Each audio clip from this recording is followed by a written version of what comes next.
തിരുവചനം തിരുമധുര എന്ന പുതിയ എപ്പിസോഡിലേക്ക് നിങ്ങൾക്ക് ഏവർക്കും സ്വാഗതം. പ്രാർത്ഥനയോടെ ശുശ്രൂഷ ആരംഭിക്കാം. സ്തുതിക്ക് നടത്താവെ, സ്തോത്രം നീ നടത്താവെ, ഞങ്ങളുടെ വാത്സല്യമായ സ്വരസ്നാഥ അവിടെ നടത്താവ് ഒരു പ്രാവശ്യം കൂടെ കർത്താവ് തന്നെ ജനക്ക് കർത്താവെ ശുശ്രൂഷയിൽ കൂടെ നയിക്കുവാൻ ഒരുക്കുന്ന അവൻ കൃപകൾക്കായി നന്ദിയോട് സ്തോത്രം. അത് അവിടുന്ന് കർത്താവ് ഞങ്ങളെ തന്നെ കർത്താവ് നിൻ്റെ വചനത്തിൽ കൂടെ ഞങ്ങളെ ശോധന ചെയ്ത് എവിടെയാണ് ഞങ്ങളുടെ വീഴ്ചകളും കുറവുകളും മനസ്സിലാക്കി വിശ്വാസത്തിൻ്റെ പൂർണ്ണതയിലേക്ക് കർത്താവെ വളരുവാൻ ഇതിടയാക്കണമെന്ന് പ്രാർത്ഥിക്കുന്ന കർത്താവെ, വചനം കർത്താവ് ഞങ്ങളിൽ ആഴമായി സ്പർശിക്കുവാൻ കർത്താവ് അങ്ങയുടെ പരിശുദ്ധാത്മാവ് ഇവന്മേൽ വ്യാപരിക്കണമെന്ന് പ്രാർത്ഥിക്കുന്ന കർത്താവ്. ജനം അങ്ങയുടേതാണ്, വചനം അങ്ങയുടെ അടിയൻ അങ്ങയുടെ കർത്താവ്, പിന്നെയും കുറവുള്ള അടിയനെ കർത്താവ് നിൻ്റെ മഹത്വത്തിനൊത്തോണം വചനം ഏറ്റവും ലളിതമായി തന്നെ ജനത്തിന് എത്തിക്കുക മാത്രമല്ല കർത്താവ്, അവരുടെ ജീവിതങ്ങളിൽ ക്രിയ ചെയ്യത്തക്കണം കർത്താവെ, അവരുടെ കാതുകളേക്ക് അത് കേൾക്കുവാൻ തുറക്കുന്ന ഒപ്പം കർത്താവ് സ്വീകരിക്കത്തക്കണം അവരുടെ ഹൃദയങ്ങളെ ഒരുക്കണമെന്ന് പ്രാർത്ഥിക്കുന്ന കർത്താവ്. വചനത്തിൻ്റെ പൊരുളുകൾ കാണുവാൻ തക്കവണ്ണം കർത്താവെ അവരുടെ കണ്ണുകളെ തുറക്കണമെന്ന് പ്രാർത്ഥിക്കുന്ന കർത്താവെ. ആ കർത്താവെ, കേൾക്കുന്ന ജനത്തിന്മേൽ നിൻ്റെ മനസ്സലിവുണ്ടായ കർത്താവെ, യഥാർത്ഥമായ നിന്നിലേക്ക് കൂടുതലായിട്ട് അടുക്കുന്നതായി തീരത്തക്കണം ഈ ശുശ്രൂഷ ഇടയാക്കണമെന്ന് യേശുവിനോ പിതാവോ കേൾക്കണമേ.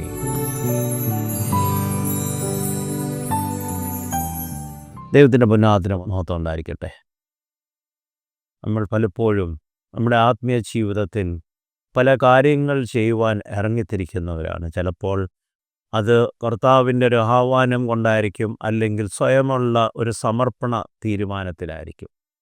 പക്ഷെ ഇപ്രകാരം നാം ഇറങ്ങിത്തിരിക്കുമ്പോൾ ആ പാതകൾ സുഖമായി തീരുമെന്നുള്ള വിശ്വാസത്തോടെയാണ് പലരും ഇതിനായി സ്വയം ഇറങ്ങിത്തിരിക്കുവാൻ മുഖാന്തരമൊരുക്കുന്നത്.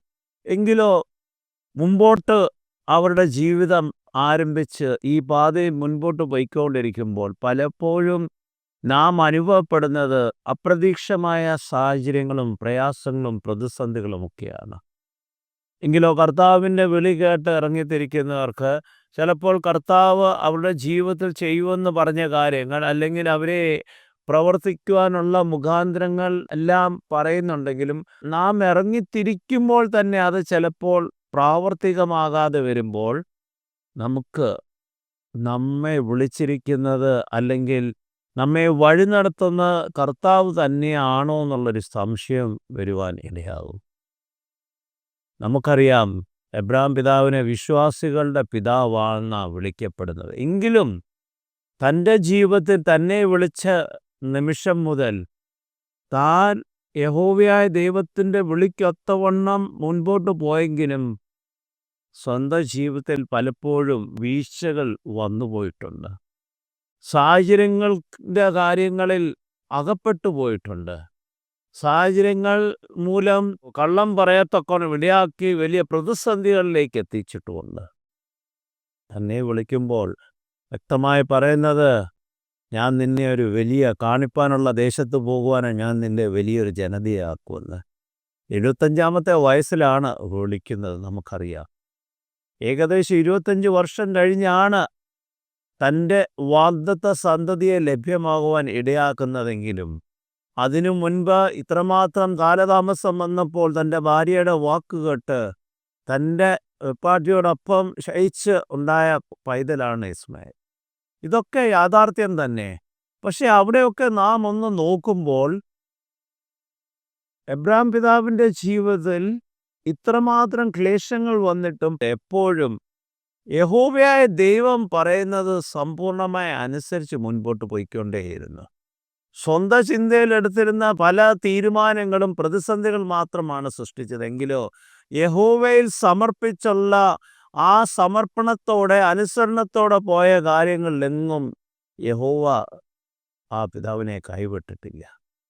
നമുക്ക് ഏറ്റവും വ്യക്തമായും സുപരിചിതമായും നാം ചെറുപ്പകാലം മുതൽ കേൾക്കുന്ന ഒരു കാര്യമാണ് തൻ്റെ മകനെ യാഗമായി അർപ്പിക്കുവാൻ കൊണ്ടുപോകുന്ന സാഹചര്യം. അല്പസമയം നിങ്ങളോടൊപ്പം ചിന്തിക്കുവാൻ ആഗ്രഹിക്കുന്നതും ആ വേദഭാഗമാണ്. ഉൽപ്പത്തി പുസ്തകം 22:13. അബ്രഹാം ദൃഷ്ടികൾ ഉയർത്തി നോക്കിയപ്പോൾ അവന്റെ പിന്നിലായി കൊമ്പുകൾ കുറ്റിക്കാട്ടിൽ ഉടക്കിക്കിടക്കുന്ന ഒരു ആട്ടുകൊറ്റനെ കണ്ടു. അബ്രഹാം ചെന്ന് ആട്ടുകൊറ്റനെ എടുത്ത്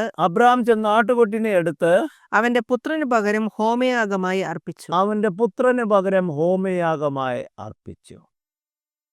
ഇത് ആ സംഭവത്തിൻ്റെ ഏറ്റവും അവസാന ഭാഗമായി കടന്നു വരുന്ന ഒരു കാര്യമാണ്. എങ്കിലും അത് ഏറ്റവും ആദ്യമായി ഞാൻ നിങ്ങളോട് പറയുവാൻ ആഗ്രഹിച്ചത്, അവിടെ പറയുന്നത് കൊമ്പുകൾ കുറ്റിക്കാട്ടിൽ ഉടക്കിക്കിടക്കുന്ന ഒരു ആട്ടുകൊറ്റനെ. ഒരു ആട്ടുകൊറ്റൻ്റെ കൊമ്പുകളുടെ വളർച്ചയെന്ന് പറയുന്നത് ഏകദേശം 3 തൊട്ട് 4 വയസ്സ് വരെയാണ്.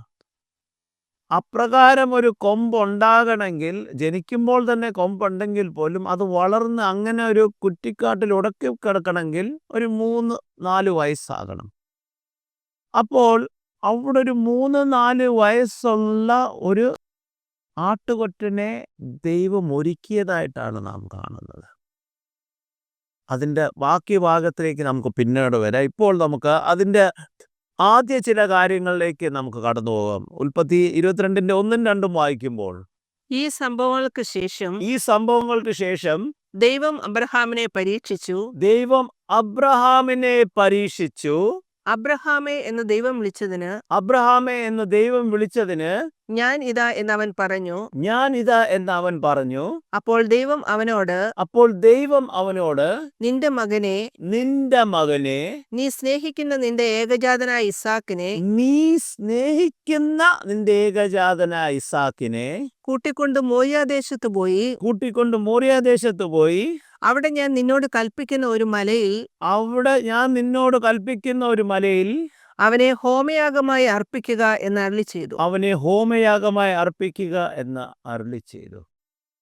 ഇവിടെ ആദ്യം നാം മനസ്സിലാക്കുന്നത്, ദൈവം അബ്രഹാമിനെ പരീക്ഷിച്ചു. അബ്രഹാമിനെ വിളിച്ച് ഞാൻ കാണിപ്പാനിരിക്കുന്ന ദേശത്തേക്ക് പോകുവാൻ പറഞ്ഞ ദൈവം തന്നെയാണ് പിന്നെ പരീക്ഷിക്കുവാൻ ഇടയാകുന്നത്.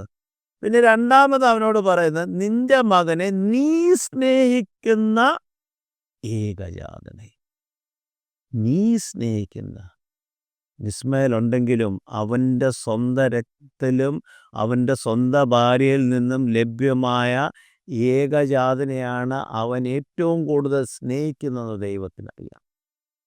ആ മകനെയാണ് യാഗമർപ്പിക്കുവാൻ പറയുന്നത്. പലപ്പോഴും വിശ്വാസത്തിൻ്റെ ശോധനയിൽ കടന്നു പോകുമ്പോൾ നമുക്ക് സമ്പൂർണമായ അനുസരണം ഉളവാകുകയില്ല. നമുക്കറിയാം, മോശയെ ദൈവം വിളിക്കുമ്പോൾ ദൈവമാണ് മോശയെ വിളിച്ചതെന്നും ദൈവത്തെ കണ്ടെന്ന് പറഞ്ഞിട്ട് പോലും അവിടെ എങ്ങനെയെങ്കിലും ഒഴിവുകൾ പറഞ്ഞ് അതിൽ നിന്ന് മാറുവാനാണ് പരിശ്രമിച്ചത്. ഇവിടെ അബ്രഹാമിൻ്റെ ജീവിതത്തിലെ ഒരു മാറ്റം എന്ന് പറയുമ്പോൾ, വിളിച്ചവൻ വിശ്വസ്തൻ ആണെന്ന് പൂർണ്ണമായ, കാരണം പറഞ്ഞ കാര്യം അപ്രകാരം ഓരോ നാളിലും ചെയ്തുകൊണ്ടേയിരുന്നു. അതിൻ്റെ മധ്യത്തിൽ സ്വന്തം ബുദ്ധിയിൽ ചെയ്തതൊക്കെ പ്രയാസങ്ങൾ സൃഷ്ടിച്ചെങ്കിലും ദൈവം ഒരിക്കലും അബ്രഹാമിനെ കൈവിട്ടില്ല. കാരണം വാഗ്ദത്തത്തിൽ വിശ്വസ്തനും വാക്കുമാറാത്തനുമാണ് എന്നെയും നിങ്ങളെയും വഴി നടത്തുന്ന ദൈവം എന്നറിഞ്ഞുകൊള്ളുക. അപ്പോൾ അവിടെ പറയുന്നത്, നീ സ്നേഹിക്കുന്ന നിന്റെ ഏകജാതനായ ഇസാക്കിനെ കൂട്ടിക്കൊണ്ട് മോറിയാദേശത്ത് പോയി അവിടെ ഞാൻ നിന്നോട് കൽപ്പിക്കുന്ന ഒരു മലമുകളിൽ അവനെ ഹോമയാഗം അർപ്പിക്കണം. 10-25 വർഷം കാത്തിരുന്ന് കഴിഞ്ഞ് വാർദ്ധക്യത്തിൽ കിട്ടിയ ഏകജാതനാണ് ഇന്ന് എൻ്റെയും നിങ്ങളുടെയും ജീവിതത്തിൽ. നമുക്ക് അപ്രകാരം ഒരു സാഹചര്യം കടന്നു വരികയാണെങ്കിൽ നാം ചിന്തിക്കുമോ, ഇത് ദൈവമല്ല, ദൈവം തന്നത് ദൈവം തിരിച്ചു ചോദിക്കുമോ, ദൈവം അത്ര ക്രൂരനാണെന്നോ? അതൊക്കെയാണ് നമ്മുടെ മനസ്സിൽ കടന്നു വരുന്നത്. ദൈവം നമ്മളെ കടത്തിവിടുന്ന പ്രയാസങ്ങളും പ്രതിസന്ധികളും ശാരീരിക ക്ലേശങ്ങളുമൊക്കെ അവൻ്റെ മഹത്വത്തിലേക്ക് ഒരുക്കുന്ന കാര്യങ്ങളാണ് എന്ന് പലപ്പോഴും നാം മറന്നു പോകുന്നുണ്ട്. പുതിയ നിയമത്തിൽ നമുക്കറിയാം ലാസറിൻ്റെ മരണം. ലാസറിന് ഇങ്ങനെ ആയ അവസ്ഥയാണെന്ന് പറഞ്ഞപ്പോഴും മൗനം പാലിച്ചിരുന്ന് മരിച്ച് 4-ാം നാളിലാണ് അവിടെ കടന്നു വരുന്നത്. അതായത് ഒരുവൻ മരിച്ചു കഴിഞ്ഞാൽ നാറ്റം വെക്കുന്ന ദിവസം ആയപ്പോഴാണ് അവിടെ കടന്നു വന്ന് ലാസറിനെ ഉയർത്തെഴുന്നേൽപ്പിക്കുന്നത്. എൻ്റെയും നിങ്ങളുടെയും ജീവിതത്തിൻ്റെ മേൽ അധികാരമുള്ളവനാണ്. എൻ്റെയും നിങ്ങളുടെയും വ്യക്തി കാര്യങ്ങളിൽ അധികാരമുള്ളവനാണ് നമ്മുടെ കർത്താവെങ്കിലും പലപ്പോഴും നമ്മുടെ സ്വാതന്ത്ര്യത്തിൽ കൈകടത്താറില്ല. ഇവിടെയും കർത്താവ് യഹോവയായ ദൈവം അബ്രാഹാമിനോട് ഇസാക്കിനെ യാഗമായി അർപ്പിക്കണമെന്ന് പറയുമ്പോഴും അത് അർപ്പിച്ചില്ലെങ്കിൽ എന്ത് ഭവിക്കും എന്നുള്ള കാര്യം നമുക്കറിയില്ല. പക്ഷേ അത് പറഞ്ഞ ഉടനെ തന്നെ അതിനായി ഇറങ്ങിത്തിരിക്കുന്നതായിട്ടാണ് നാം മനസ്സിലാക്കുന്നത്. അതിൻ്റെ 22 4 5 വായിക്കുമ്പോൾ, മൂന്നാം ദിവസം അബ്രഹാം ദൃഷ്ടികൾ ഉയർത്തി നോക്കിയപ്പോൾ അബ്രഹാം ദൃഷ്ടികൾ ഉയർത്തി നോക്കിയപ്പോൾ ദൂരത്തായി ആ സ്ഥലം കണ്ടു. അബ്രഹാം തന്റെ ദാസന്മാരോട് നിങ്ങൾ കഴുതയുമായി ഇവിടെ ഇരിക്കുവിൻ. ഞാനും ബാലനും ആ സ്ഥലത്ത് ചെന്ന് ആരാധന നടത്തിയ ശേഷം മടങ്ങി വരാം എന്ന് പറഞ്ഞു. അതായത് ആ വിറകും മറ്റു കാര്യങ്ങളും എല്ലാം ഒരുക്കിക്കൊണ്ട് അവര് നടന്ന് ഏകദേശം 3 ദിവസം കഴിഞ്ഞപ്പോഴാണ് ഈ മോരിയ മലയിൽ എവിടെയാണ് യാഗമായി അർപ്പിക്കേണ്ടതെന്നൊക്കെ ദൈവം ബോധ്യപ്പെടുത്തി കൊടുക്കുന്നത്. പക്ഷെ അവിടെ നാം മനസ്സിലാക്കുന്നത്, കൂടെ വന്ന ദാസന്മാരോട് പറയുന്നു, ഇവിടെ വരെ മതി നിങ്ങൾ, ഞാനും ഇനിയും ബാലനും പോയി യാഗമർപ്പിച്ചിട്ട് മടങ്ങി വരും. അതാണ് വിശ്വാസത്തിൻ്റെ പൂർണ്ണത. തനിക്ക് നൽകിയിരിക്കുന്ന മകൻ, ഏകജാതനായ മകൻ, യഹോവയായ ദൈവത്തിൻ്റെ വാഗ്ദത്തപ്രകാരം നൽകിയ മകനെ ദൈവം യാഗമായി അർപ്പിക്കുവാൻ പറഞ്ഞിട്ടുണ്ടെങ്കിലും ദൈവം അതിന് വേണ്ടിയത് നൽകുമെന്നുള്ള ഒരു വിശ്വാസമുണ്ട്. അല്ലെങ്കിൽ അവിടെ ഒരിക്കലും അപ്രകാരം ഒരു സംഭാഷണത്തിനിടയാകത്തില്ല. കാരണം അവർ വ്യക്തമായി പറയുന്നത്, ഞങ്ങൾ തിരിച്ചു വരുമെന്നാണ്. ആരാധന നടത്തിയ ശേഷം മടങ്ങി വരും. നമ്മുടെ ജീവിതത്തിൽ നമ്മെ വിളിച്ച ദൈവം വിശ്വസ്തനെന്ന് നാം വിശ്വസിക്കുന്നുണ്ടെങ്കിൽ, ഇന്ന് നാം ആ കാഴ്ചപ്പാടുകളിൽ നിന്ന് മാറിയുള്ള ജീവിതമാണ് നയിക്കുന്നെങ്കിൽ, കർത്താവ് ഈ സമയത്ത് തന്നെ കേൾക്കുന്ന പ്രിയ സഹോദര സഹോദരി, നിങ്ങൾക്കൊരവസരം തരികയാണ്. മടങ്ങി വരിക. ആ വിളിക്ക് യോഗ്യമെന്ന് മടങ്ങി വരിക.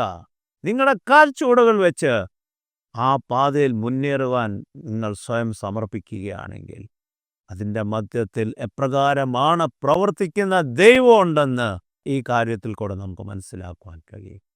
അതൊരു വെറും ഒരു യാഗത്തെ പറ്റിയല്ല അവിടെ പ്രസ്താവിക്കുന്നത്. തൻ്റെ ഏകജാതനായ താൻ സ്നേഹിക്കുന്ന ഒരു പുത്രത്തിൻ്റെ യാഗത്തെ സ്വയമായി കടന്നു വരുന്ന അല്ലെങ്കിൽ സമർപ്പിക്കുന്ന എബ്രാം പിതാവിൻ്റെ ജീവിതം മാത്രമല്ല, ദൈവം നമുക്കായി കരുതുന്നതിനെ പറ്റി കൂടെയാണ് ഇവിടെ നമ്മളെ മനസ്സിലാക്കുവാൻ ഇടയാകുന്നത്. ആ മുമ്പോട്ട് വായിക്കും, 22:6 വായിക്കുമ്പോൾ, അബ്രഹാം ഹോമയാഗത്തിനുള്ള വിറകെടുത്ത് തന്റെ മകനായ ഇസാക്കിന്റെ ചുമലിൽ വെച്ചു. തീയും കത്തിയും തന്റെ കയ്യിലെടുത്തു. അവർ ഇരുവരും ഒരുമിച്ച് യാത്രയായി. വേണ്ടിയതെല്ലാം എടുത്ത്, ഒരു യാഗത്തിന് വേണ്ടിയ കാര്യങ്ങളെല്ലാം എടുത്താണ് മുമ്പോട്ട് പോകുന്നത്. അവിടെ 7-ാം വാക്യത്തിൽ ഇസാക്ക് ഒരു കാര്യം ചോദിക്കുന്നുണ്ട്. ഇസാക്ക് തന്റെ പിതാവായ അബ്രഹാമിനോട് എന്റെ അപ്പ എന്ന് പറഞ്ഞു. ഞാൻ ഇതാ മകനെ എന്ന് അവൻ മറുപടി പറഞ്ഞു. ഇതാ തീയും വിറകുമുണ്ട്. എന്നാൽ ഹോമയാഗത്തിനുള്ള ആട്ടിൻകുട്ടി എവിടെയെന്ന് അവൻ ചോദിച്ചു. അപ്പോൾ ഇവിടെ ഒരു കാര്യം മനസ്സിലാക്കാൻ കഴിയുന്നു. ഇതിനു മുൻപും എബ്രാം പിതാവ് ഹോമയാഗം നടത്തിയിട്ടുണ്ട്. അതിൽ ഈ മകൻ സംബന്ധിച്ചിട്ടുമുണ്ട്. അപ്പോൾ ഒരു ഹോമയാഗത്തിന് ആവശ്യമായ കാര്യങ്ങളും ഘടകങ്ങളും എന്താണെന്ന് വ്യക്തമായി ഇസാക്കിനറിയാം. ഇന്ന് പലപ്പോഴും എൻ്റെയും നിങ്ങളുടെയും ജീവിതത്തിൽ നാം കുഞ്ഞുങ്ങളെ വളർത്തുമ്പോൾ ദൈവസന്നിധിയിൽ ചെയ്യേണ്ട കാര്യങ്ങൾ എന്താണെന്നും അതിനു വേണ്ടിയ ഘടകങ്ങൾ എന്താണെന്നും പലപ്പോഴും നമുക്കവരെ പറഞ്ഞു മനസ്സിലാക്കുവാൻ കഴിയാതെ പോകുന്നത് കൊണ്ടാണ് ഇന്ന് അനേക യുവതലമുറകൾ ക്രൈസ്തവ അല്ലെങ്കിൽ ദേവാലയം വിട്ട് ജീവിക്കുന്ന അവസ്ഥയായി മാറിയത്. നാം അവർ ചെറുപ്രായമായപ്പോൾ സൺഡേ സ്കൂളിൽ പറഞ്ഞും ഒക്കെ കൊണ്ടുപോകും. പക്ഷെ ഇന്ന് നാം ഒന്ന് നോക്കുകയാണെങ്കിൽ 8-ാം ക്ലാസ് കഴിഞ്ഞു കഴിഞ്ഞാൽ പല ദേശത്തും പലയിടത്തും സൺഡേ സ്കൂളിൽ പിള്ളേർ കുറഞ്ഞുകൊണ്ടിരിക്കുകയാണ്. കാരണം 8ാം ക്ലാസ് കഴിയുമ്പോൾ അവൻ്റെ ജീവിതത്തിൻ്റെ ഭാവി കാര്യങ്ങൾക്കായി ഒരുക്കേണ്ട പ്രവർത്തനത്തിൽ അതൊക്കെ ഈ ഒരു വെള്ളിയാഴ്ചയോ അല്ലെങ്കിൽ ഞായറാഴ്ച ദിവസത്തിലാണ് ഒരുക്കുന്നത്. രാവിലെ ഒരു ട്യൂഷൻ, ഉച്ചയ്ക്കൊരു ട്യൂഷൻ, വൈകിട്ടൊരു ട്യൂഷൻ, ട്യൂഷനോട് ട്യൂഷൻ.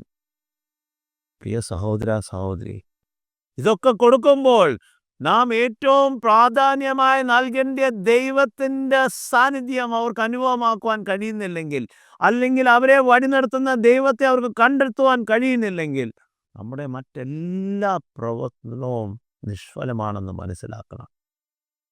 ആദ്യവും എൻ്റെ രാജ്യവും നീതിയും അന്വേഷിക്കുന്നവന് ഞാൻ സകലതും നൽകുമെന്നാണ് പറഞ്ഞത്. അല്ലാതെ സകലതും ലഭ്യമായി കഴിഞ്ഞിട്ട് അതിനെ പോയി അന്വേഷിക്കുവാനല്ല പറഞ്ഞത്. അപ്പോൾ നാം മനസ്സിലാക്കണം, ഇന്ന് എൻ്റെ ജീവിതത്തിൽ നാം എന്തിനാണ് പ്രാധാന്യം കൊടുക്കുന്നത്? എൻ്റെ കുഞ്ഞുങ്ങളുടെ ജീവിതത്തിൽ നാം എന്തിനാണ് പ്രാധാന്യം കൊടുക്കുന്നത്? ദൈവത്തെ കാണിച്ചു കൊടുക്കുകയാണോ? അതോ ലോകത്തിൻ്റെ ഓട്ടത്തിൽ അവരെ ഓടുവാൻ പഠിപ്പിക്കുകയാണോ? മുമ്പോട്ട് വായിക്കുമ്പോൾ 22:8 വായിക്കുമ്പോൾ, അതിന് അബ്രഹാം ദൈവം തനിക്ക് ഹോമയാഗത്തിനായി ഒരു ആട്ടിൻകുട്ടിയെ കരുതിക്കൊള്ളും മകനെ എന്ന് ഉത്തരം പറഞ്ഞു. ഒരു ആട്ടിൻകുട്ടിയെ കരുതിക്കൊള്ളുമെന്ന് ഉത്തരം പറഞ്ഞു. അങ്ങനെ അവർ ഇരുവരും ഒരുമിച്ച് നടന്നു. ആദ്യം ദാസന്മാരോട് പറഞ്ഞു, ഞങ്ങൾ ആരാധിച്ച് മടങ്ങി വരും. രണ്ടാമത്തെ വിശ്വാസത്തിൻ്റെ പൂർണ്ണത, അതാ വിശ്വാസത്തിൻ്റെ അനുസരണം കൊണ്ടുണ്ടായ വിശ്വാസത്തിൻ്റെ പൂർണ്ണതയാണ് പറയുന്നത്. ദൈവം നമുക്കായി ആട്ടിൻകുട്ടിയെ ഒരുക്കിക്കൊള്ളും. ബോട്ട് വായിക്കുമ്പോൾ 22:10-11 വായിക്കുമ്പോൾ, പിന്നെ അബ്രഹാം തന്റെ മകനെ അറുക്കുന്നതിനായി കൈനീട്ടി കത്തിയെടുത്തു. അപ്പോൾ യഹോവയുടെ ദൂതൻ ആകാശത്തു നിന്ന് അബ്രഹാമേ അബ്രഹാമേ എന്ന് വിളിച്ചു. ഞാനിതാ എന്ന് അവൻ വിളി കേട്ടു. അപ്പോൾ ഇവിടെ ഒരു കാര്യം നാം മനസ്സിലാക്കുന്നത്, അവിടെ മേളിൽ ചെന്ന് യാഗത്തിനായുള്ള കല്ലും യാഗപീഠവും ഒക്കെ ഒരുക്കി കഴിഞ്ഞ് തൻ്റെ മകൻ്റെ കൈ കെട്ടി, അവിടെ പറയുന്നത് അബ്രഹാം തൻ്റെ മകനെ അറുക്കുന്നതിനായി കൈ നീട്ടി കത്തിയെടുത്തു. അത് അവനെ ആ യാഗപീഠത്തിൽ വെച്ച് കഴിഞ്ഞിട്ടാണ്. ആ യാഗപീഠത്തിലായിരിക്കുന്ന പൈതൻ്റെ അവസ്ഥ നാം ചിന്തിക്കണം. തൻ്റെ പിതാവ് എന്താണ് അവനോട് പറഞ്ഞത്? ദൈവം അനുയോജ്യമായ ആട്ടിൻകുട്ടിയെ ഒരുക്കി കൊടുക്കുമെന്ന്. പക്ഷെ ഇപ്പോൾ യാഗമായി തീരുവാൻ പോകുന്നത് ആരാണ്? സ്വന്തം മകൻ സ്വയമായി. അവിടെ ആ കൈ നീട്ടുമ്പോഴാണ്, യാഗം ചെയ്യാനുള്ള വിറക് കൂട്ടിയപ്പോൾ ഒന്നും നടന്നില്ല, അവൻ്റെ കൈ കെട്ടിയപ്പോൾ നടന്നില്ല, അവനെ യാഗപീഠത്തിൽ വെച്ചപ്പോൾ ദൈവം മൗനമായിരുന്നു. പക്ഷേ അവൻ കത്തിയെടുത്ത് കൈ നീട്ടിയപ്പോൾ മകനെ അറുക്കുവാൻ വേണ്ടി അപ്പോഴാണ്. കാരണം അതാണ് ഒരു വ്യക്തിയുടെ അനുസരണത്തിൻ്റെ പൂർണ്ണത കാണി. തൻ്റെ സ്വന്തം മകനെ ദൈവം പറഞ്ഞതിന് തുല്യം യാഗമായി അർപ്പിക്കത്തക്കോണം യാഗപീഠത്തിന്മേൽ വെച്ച് കത്തിയെടുക്കുക എന്ന് പറയുമ്പോൾ അവിടെ പിന്നെ ഒരു പിന്നോക്കമില്ല. ആ കത്തി വീണു കഴിഞ്ഞാൽ ആ പൈതൽ യാഗമായി അർപ്പിക്കപ്പെടുകയാണ്. അതുകൊണ്ടാണ് തൻ്റെ ദൂതനെ അയച്ച് പറയുന്നത്, അബ്രഹാമേ അബ്രഹാമേ. അവിടെ മുമ്പോട്ട് നാം വായിക്കുമ്പോൾ 22:12 വായിക്കുമ്പോൾ, അവൻ അവനോട് ബാലന്റെ മേൽ കൈവയ്ക്കരുത്, അവനെ ഒന്നും ചെയ്യരുത്, നിന്റെ മകനെ നിന്റെ ഏകജാതനെ എനിക്ക് തരുവാൻ നീ മടിക്കാതിരുന്നത് കൊണ്ട് നീ ദൈവത്തെ ഭയപ്പെടുന്നുവെന്ന് ഇപ്പോൾ ഞാൻ അറിയുന്നു എന്ന് അരുളിച്ചെയ്തു. ദൈവത്തോടുള്ള ഭയം അത് എന്തെങ്കിലും വന്നു ഭവിക്കുമെന്നുള്ള ഭയമല്ല, ആദരവോടെയുള്ളൊരു ഭയം.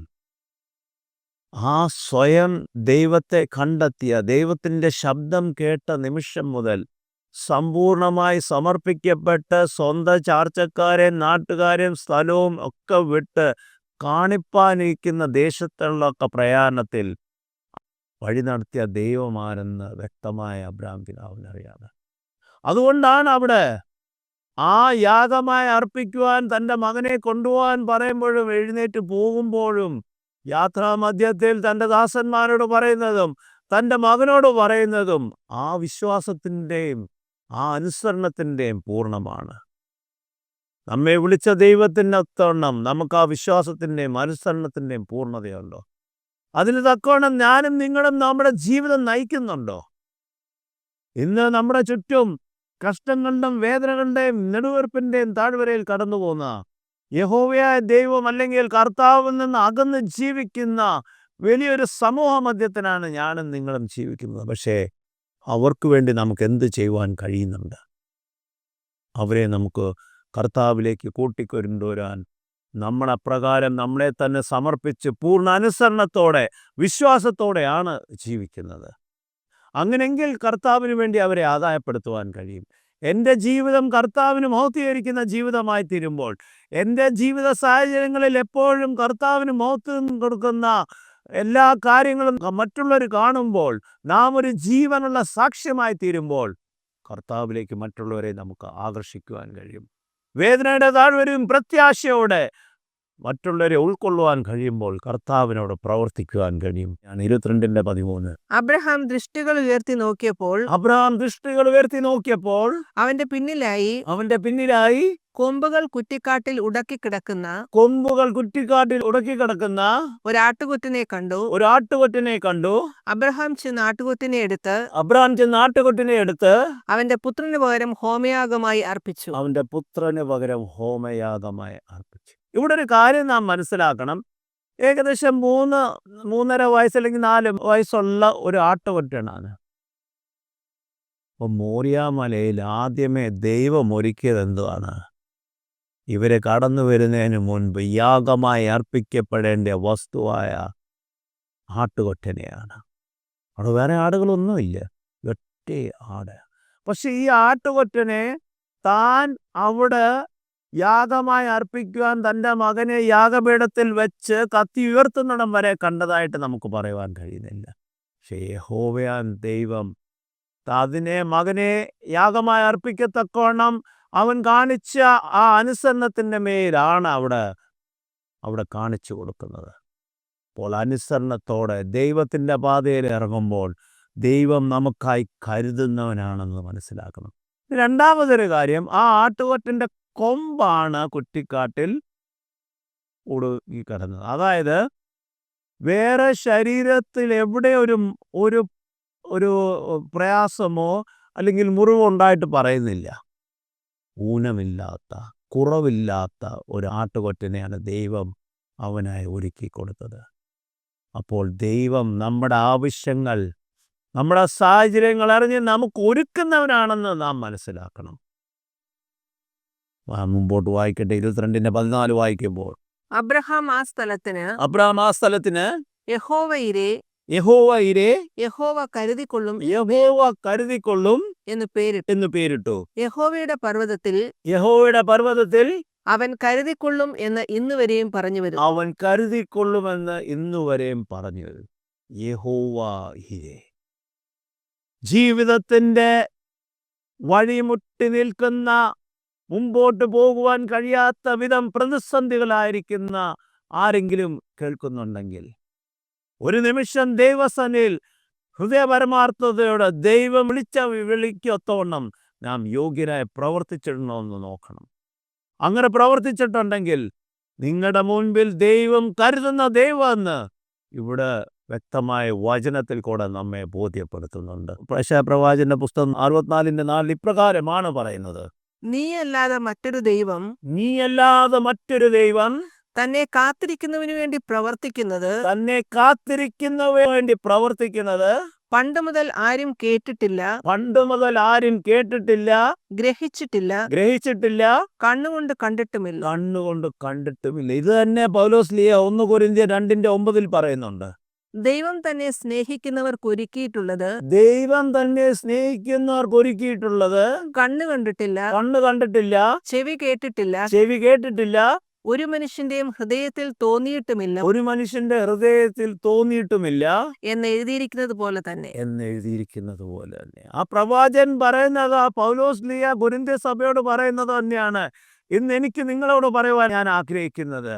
നമുക്ക് വേണ്ടി ഒരുക്കുന്ന കർത്താവ്, നമ്മുടെ വേദനകളുടെ താഴ്വരയിൽ കടന്നു വന്ന് കരം പിടിക്കുന്ന കർത്താവ്, നമ്മുടെ അസ്വസ്ഥയുടെ മധ്യത്തിൽ നമ്മളെ വിടുവിക്കുന്ന കർത്താവ്, നമുക്ക് സൗഖ്യം നൽകുന്ന കർത്താവ് നമ്മോട് കൂടെയുണ്ടെന്നുള്ളൊരു വിശ്വാസമുണ്ടെങ്കിൽ, ആ വിശ്വാസത്തിനൊത്തണം എൻ്റെയും നിങ്ങളുടെയും ജീവിതം ഒരു സമർപ്പണത്തോടെ പൂർണ്ണമായി കർത്താവിന് സമർപ്പിച്ച് അനുസരിച്ച് ജീവിക്കുവാൻ കഴിയുന്നുണ്ടെങ്കിൽ, ഈ സമയത്ത് എന്നെ കേൾക്കുന്ന പ്രിയ സഹോദര സഹോദരി, നമ്മുടെ ജീവിതത്തിലേക്ക് കർത്താവ് കടന്നു വരുവാൻ ആഗ്രഹിക്കുന്നു.